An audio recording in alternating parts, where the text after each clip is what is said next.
everyone, and welcome to the Science of Lab Tests. Today, we're diving into a vital topic: how we assess kidney function and the role of tests like urea, creatinine, and electrolytes. Whether you're a healthcare enthusiast, a student, or just curious about your health, this is the video for you. Let's get started. First, let's talk about why kidney function is so important. Your kidneys are like your body's natural filters. They remove waste, balance electrolytes, regulate blood pressure, and even help produce hormones that support red blood cell production. But how do we know if they're working well? That's where these tests come in. Let's start with urea. Urea is a waste product formed when your body breaks down protein. It's transported to your kidneys and excreted in urine. Measuring urea levels is a quick way to assess kidney function. We measure urea levels through a blood urea nitrogen or BUN test. Here's what normal levels look like. Adults, 7 to 20 milligrams per deciliter, or 2.5 to 7.1 millimoles per liter. Elevated urea levels can indicate dehydration, high protein intake, or kidney problems. On the flip side, low levels might suggest liver issues or malnutrition. It's also important to note that BUN levels can be influenced by factors like diet and medications, so we always look at them in context. For example, a high-protein diet can temporarily raise urea levels, but that doesn't necessarily mean your kidneys are in trouble. A comprehensive evaluation is key. Next up, creatinine. This is a byproduct of muscle metabolism and is excreted by your kidneys. It's considered a more reliable indicator of kidney function than urea because it's less influenced by diet or hydration status. Here are the normal ranges. Men, 0.7 to 1.2 milligrams per deciliter, or 62 to 106 micromoles per liter. Women, 0.5 to 1.0 milligrams per deciliter, or 44 to 88 micromoles per liter. When creatinine levels are high, it could mean that your kidneys aren't filtering blood effectively. This is why we also calculate the glomerular filtration rate, or GFR, which provides a more detailed measure of kidney health. Let's take a closer look at GFR. It's calculated using your age, gender, race, and serum creatinine levels. A normal GFR is typically above 90. Values below that may indicate some level of kidney impairment. It's worth mentioning that GFR naturally declines with age, so older adults may have lower values without it necessarily being a sign of disease.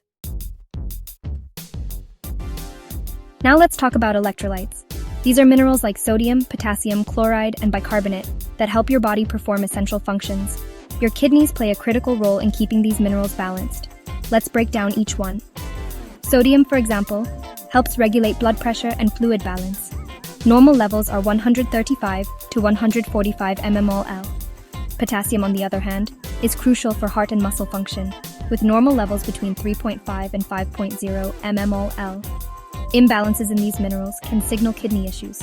For instance, hyperkalemia or high potassium levels can be a warning sign of kidney failure and needs urgent attention. Similarly, low sodium levels, known as hyponatremia, might occur in conditions like fluid overload. Let's not forget bicarbonate, which is part of the acid-base balance. If bicarbonate levels are off, it could indicate acidosis or alkalosis, both of which are linked to kidney function. Now, how are these tests performed? It's simple. A blood sample is used to measure urea, creatinine, and electrolytes. In some cases, a urine sample may also be collected to check creatinine clearance or detect proteinuria, which is the presence of excess protein in the urine. Results typically come back within a day or two, and your healthcare provider will interpret them in the context of your overall health. If any abnormalities are found, further tests, like imaging studies or kidney biopsies, may be recommended. Remember, these tests are just one part of the puzzle. Your doctor will also consider your symptoms, medical history, and other test results to make a diagnosis. Let's look at a few scenarios. In acute kidney injury, you might see a sudden rise in creatinine and urea levels, along with electrolyte imbalances like hyperkalemia. In contrast, chronic kidney disease develops gradually, and the changes in test results are more subtle over time. Dehydration is another common issue where we see elevated urea levels. In this case, the BUN to creatinine ratio can help differentiate dehydration from kidney problems. To recap, assessing kidney function involves multiple tests. 1. Urea reflects protein metabolism and hydration status. 2. Creatinine, a reliable measure of kidney filtration. 3. Electrolytes provide insight into the balance of essential minerals. If you're experiencing symptoms like swelling, fatigue, or changes in urination, don't hesitate to see a doctor. Early detection is key to managing kidney issues effectively. Thanks for watching. If you found this video helpful, give it a thumbs up, subscribe to the Science of Lab Tests, and hit the bell icon for more health insights. Have any questions? Drop them in the comments below. See you next time.